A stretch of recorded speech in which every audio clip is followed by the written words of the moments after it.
Thank you, JR. Now to the 2024 Emmy Awards. They were held this past Sunday in Los Angeles, and not only did the stars walk the red carpet making some bold fashion statements, many stars made subtle and not so subtle, politically inspired fashion statements.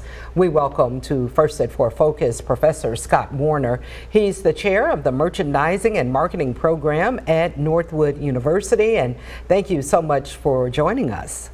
Oh, thank you, Don, for inviting me today.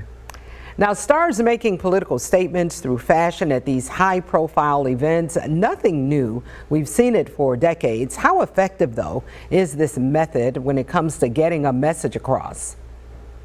Well, you have to understand, people who have that type of influence, one, they're very creative. Two, they have stories to tell. And three, they have a platform to share it. So when they take advantage of this, it really is a great opportunity for them to highlight something that's important to them. And the Emmys were no exception to that. And you mentioned 3 core points there. Speaking to that, one of the most memorable times when a star has used fashion and their platform and something that they believe in to make a political statement was in 2010, the VMA Awards, and it was Lady Gaga. She was wearing a dress made of meat. I think we have that video there. She explained to journalist Anderson Cooper that the raw meat dress was in protest of 4 soldiers who had been dismissed from the U.S. military under the don't ask, don't tell rule. Do you remember this incident, Professor Warner?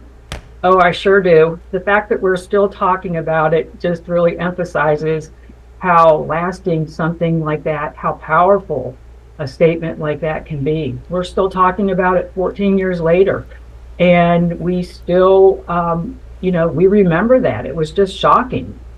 Yeah, you think it was taking it a bit too far, or it did what it was supposed to do? We remember the dress, not so much the message. Right. Yeah, I think the fact, I'm not going to say it went too far. I'm pretty much a person that I like people expressing themselves, and I like people that shake boundaries. So I don't believe she went too far. I think it's quite remarkable we're still talking about it, and I even think that what we experienced with the Emmys, especially with the Pharaoh with his red smack on the face, was really impactful. I was just like, it made me want to go and research what is he about. It made me take that extra step. Yeah, you mentioned this year's Emmys. Many of them made some political statements. You talked about the actor that had the red hand across the face, drawing attention to missing and endangered indigenous women. Also, there were people wearing lapel pins, drawing attention to male identifying victims of abuse in the UK, as well as pins indicating an awareness for a ceasefire in Gaza and mental health awareness. When you look at these kinds of statements, is one method more impactful than another? Well, for me, I thought the more dramatic was more pivotal. I was really profoundly, I thought, why did he choose a red handprint on his face? Mm-hmm. That was very compelling to me, and it made me think there's an important message here, and he's a Native American, and he has beliefs, and he wants to protect his people. And so I just felt like he made a very bold statement, and I just wanted to know more.